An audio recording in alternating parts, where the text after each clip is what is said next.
آزادی کی 75ویں سالگرہ کی دھوم نہ صرف عوامی مقامات پر جاری ہے بلکہ دینی مدارس اور اسکولوں میں بھی ترنگا ریلیوں اور اس طرح کے خاص پروگراموں کا انعقاد کیا جا رہا ہے۔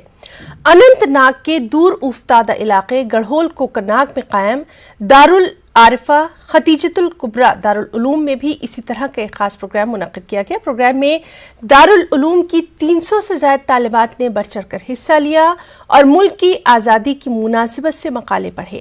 اس موقع پر دارالعلوم کے chairman Qari Muhammad Ashraf, S D P O Kokernag Mansoor Ayaz اور B D C Kokernag Parveena Akhtar سمیت دیگر متعلقین بھی موجود رہے۔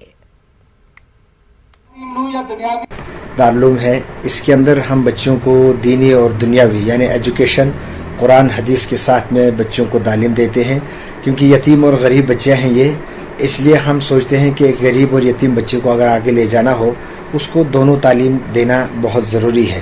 اسی کو مد نظر رکھتے ہوئے آج ہم نے 15 اگست جو ہمارا بڑا ایک دن آ رہا ہے اس کے پروگرام کو ہم ایک ترتیب دے رہے تھے۔ اس ترتیب کی بنیاد پر ہم بچوں کو مشق کرا رہے تھے۔ اس مشق سے ہمیں بچوں کو یہ سکھانا ہے کہ ہندوستان کی تاریخ کیا ہے، ہندوستان آزاد کیسے ہوا ہے، اس ترنگے کی اہمیت کیا ہے ہمارے دلوں کے اندر، وہی ہم بچوں کو سمجھا رہے تھے اور اسی کو دیکھ کر ہم نے یہ پروگرام کیا ہے تاکہ بچوں کو ملک کی تاریخ سے آراستہ بھی کیا جائے۔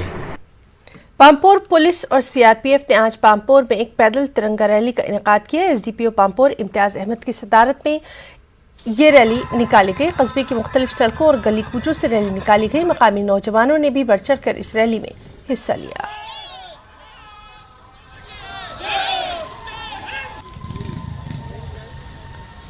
اننت ناگ میں بھی یوم آزادی کی مناسبت سے جموں کشمیر پولیس نے ترنگا مارچ کا انعقاد کیا۔ مارچ میں پولیس بینڈ نے حب الوطنی کی دھنیں بھی خوب بجائیں اور پورا ماحول گویا ترنگے کے رنگوں میں رنگ گیا۔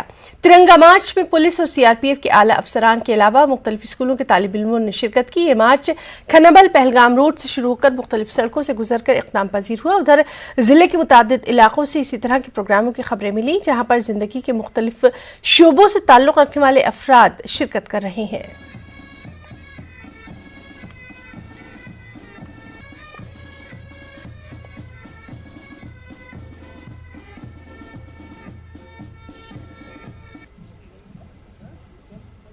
آزادی کے امرت مہوتسو پروگرام کے تحت کٹھوا پولیس کی جانب سے جموں کشمیر کے گیٹ وے لینڈی موڑ سے لکھن پور تک ترنگا ریلی نکالی گئی۔ اس ریلی میں پولیس کے علاوہ مقامی لوگوں کی بڑی تعداد نے شرکت کی۔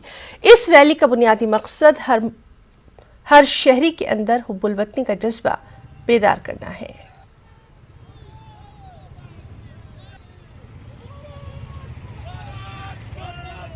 اس کی طرف سے ترنگا ریلی کا آیوجن کیا گیا تھا اور اس میں ہمارے کٹھوا کی سول سوسائٹی اور باقی لوگوں نے بھی پارٹیسپیٹ کیا ہے۔ یہ ترنگا ریلی صبح 7:30 کے آس پاس ہیرا نگر گگوال کا جو ہمارا انٹری پوائنٹ ہے کٹھوا ڈسٹرکٹ کا، وہاں سے شروع کی گئی تھی اور ہمارے ساتھ بائکرز جڑتے گئے اور الٹیمیٹلی ہم نے لاسٹ میں یہاں پہ لکھن پور میں یہ اسٹیچو جو پوائنٹ ہے ہمارا، یہاں پہ ہم نے ختم کیا ہے۔ مجھے لگتا ہے کہ اس میں کٹھوا پولیس کے ساتھ ساتھ بہت سارے لوگوں نے بھی پارٹیسپیٹ کیا ہے اور this is the 75th year of the independence اور آزادی کا امرت مہوتسو کا جو کاریکرم پورے دیش میں چل رہا ہے، اسی کی کڑی میں ایک کٹھوا پولیس نے کوشش کی تھی کہ لوگوں میں دیش بھکتی کی اور ترنگے کی بھاونا کو جگایا جائے۔